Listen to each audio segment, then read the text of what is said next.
Hello students, theory of demand में हमारा next topic law of demand.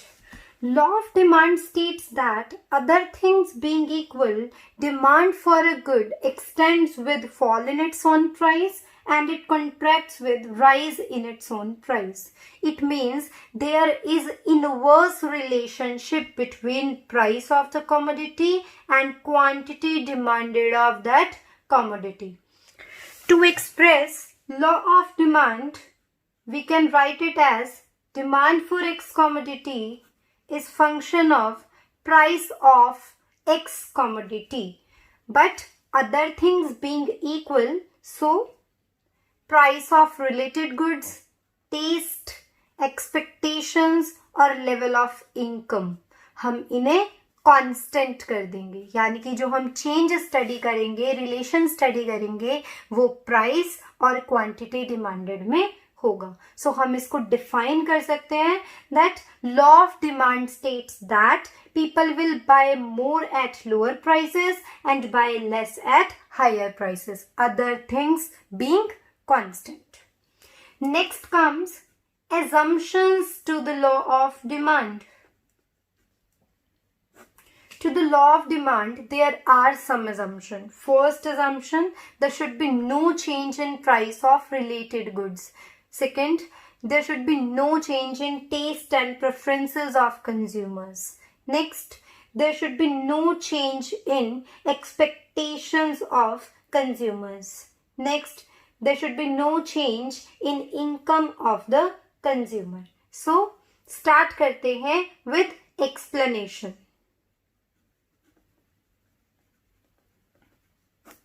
किसी भी प्रोडक्ट का अगर प्राइस बढ़ता है तो रिलेटिव क्वांटिटी डिमांडेड फॉल हो जाती है, और अगर प्राइस रिड्यूस हो जाता है तो मार्केट में उस चीज़ की डिमांड बन जाती है. सो प्राइस और क्वांटिटी के बीच इस इनवर्स रिलेशनशिप को ही हम लॉ ऑफ डिमांड कहते हैं.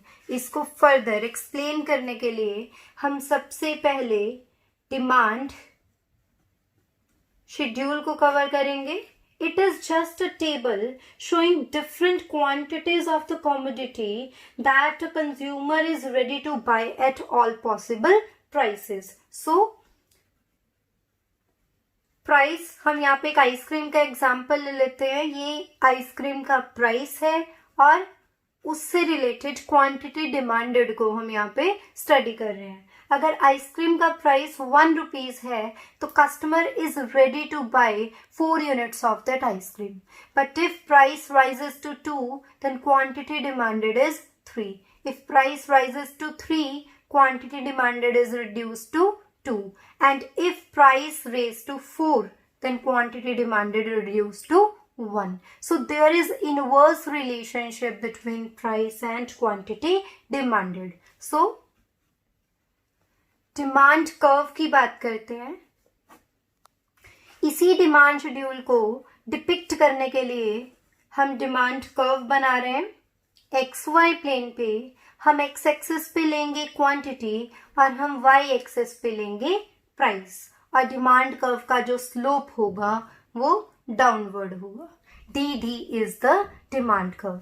If price is P, then Q units are demanded. If price falls to P1, then quantity demanded raised to Q1. This is demand curve.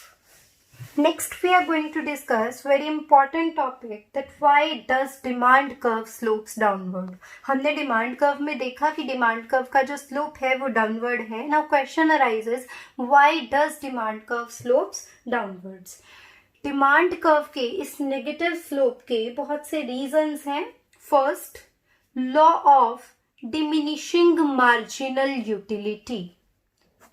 May be most of you are aware कि DMU law क्या होती है. Let me explain. Law of diminishing marginal utility refers to the phenomena where marginal utility of any good diminishes as more and more of that good is purchased. जैसे जैसे हम किसी product को consume करते रहते हैं वैसे वैसे उससे डिराइव होने वाली जो यूटिलिटी है वो रिड्यूस होने लगती है. बट कोई भी पर्सन किसी भी प्रोडक्ट के लिए उतना ही प्राइस पे करने के लिए विलिंग होता है जिसके इक्विवेलेंट वो अपने लिए सेटिस्फेक्शन को रेस कर सके, यानी कि मार्जिनल यूटिलिटी को रेस कर सके। मार्जिनल यूटिलिटी क्या होती है? जितना भी एडिशन हम अपनी टोटल यूटिलिटी में करते हैं by purchasing one additional unit, that is marginal utility. So अगर marginal utility with further purchasing decline होती है तो पर्सन भी रिलेटिवली कम प्राइस पे करने के लिए विलिंग होता है। इसकी वजह से जो डिमांड कर्व का स्लोप है वो डाउनवर्ड होता है। Next comes income effect.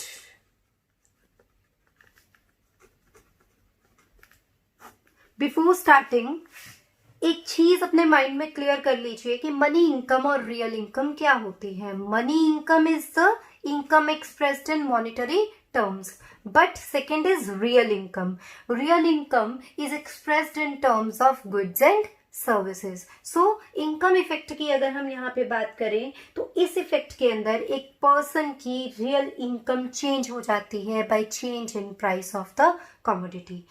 Suppose आपके पास में 300 रुपीज हैं जो आप एप्पल्स बाय करने में स्पेंड करने वाले हैं, बट एप्पल्स का जो प्राइस है वो 100 रुपीज पर केजी है। इसका मतलब you are going to buy 3 kg of apples, लेकिन एप्पल्स का जो प्राइस है वो रिड्यूस हो जाता है।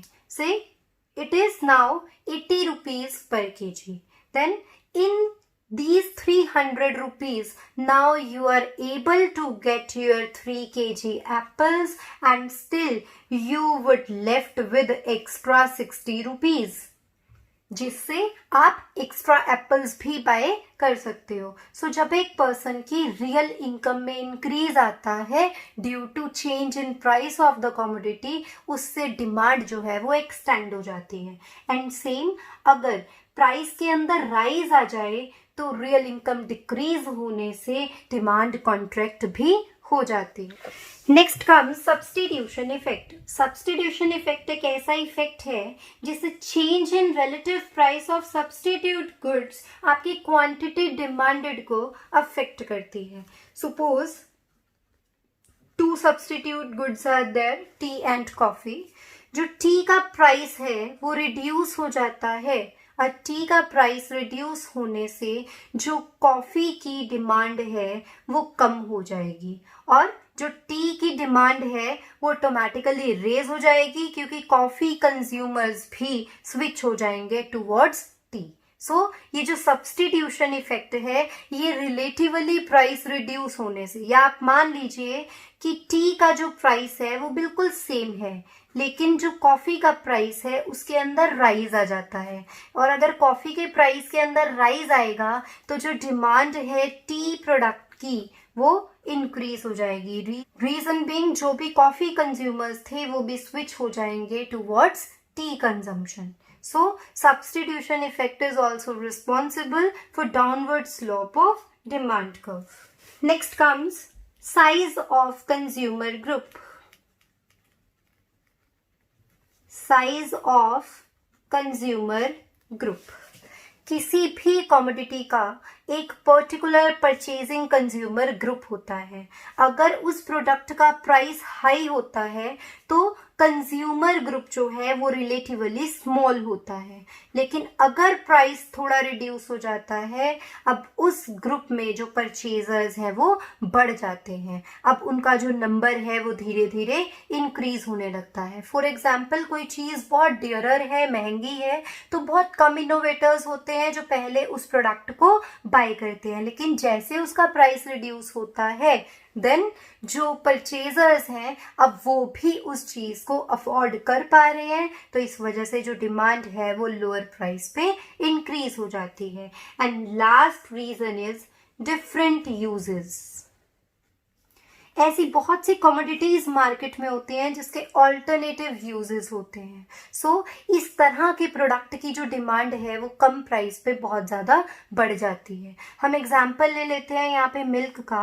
मान लीजिए मिल्क का प्राइस ऑलरेडी बहुत ज़्यादा हाई है, तो मोस्ट प्रायर यूज यानी कि मिल्क को ड्रिंकिंग के लिए जो है वो यूज़ किया जाएगा। लेकिन अगर रिलेटिवली प्राइस रिड्यूस हो जाता है तो उसी मिल्क को हम पीने के लिए तो यूज़ कर ही सकते हैं, उसके साथ साथ उससे कर्ड बना सकते हैं, चीज़ बना सकते हैं, डिफरेंट पुडिंग्स बना सकते हैं।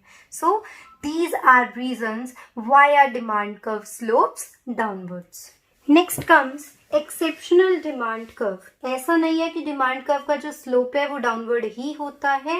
There are exceptions to the law of demand, यानी कि demand curve positive slope भी carry करता है from left to right. It means जैसे जैसे प्रोडक्ट्स का प्राइस जो है वो हाई होता है तो डिमांड बढ़ती है, लेकिन लो प्राइस पे जो डिमांड है वो रिड्यूस हो जाती है. So what are exceptions to the law of demand? First is articles of distinction. ये कॉन्सेप्ट इंट्रोड्यूस किया था अमेरिकन इकोनॉमिस्ट टी वेबलन ने, तब से इसको वेबलन गुड्स भी कहते हैं. अब वेबलन गुड्स वो गुड्स हैं जिनको बाय करने की डिजायरेबिलिटी जो पर्सन्स में है वो सिर्फ और सिर्फ कनेक्टेड है उसके हाई यूनिट प्राइस की वजह से. सो इस तरह की गुड्स जो अपने आप में डिस्टिंक्टिव फीचर्स को कैरी करती हैं, luxury goods like jewellery, original works of art और some gems, diamonds, costly items, these are article of distinction. इनकी डिमांड तब तक एक पर्टिकुलर हाई इनकम ग्रुप करता है जब तक इनका प्राइस ज्यादा है. Next comes ignorance.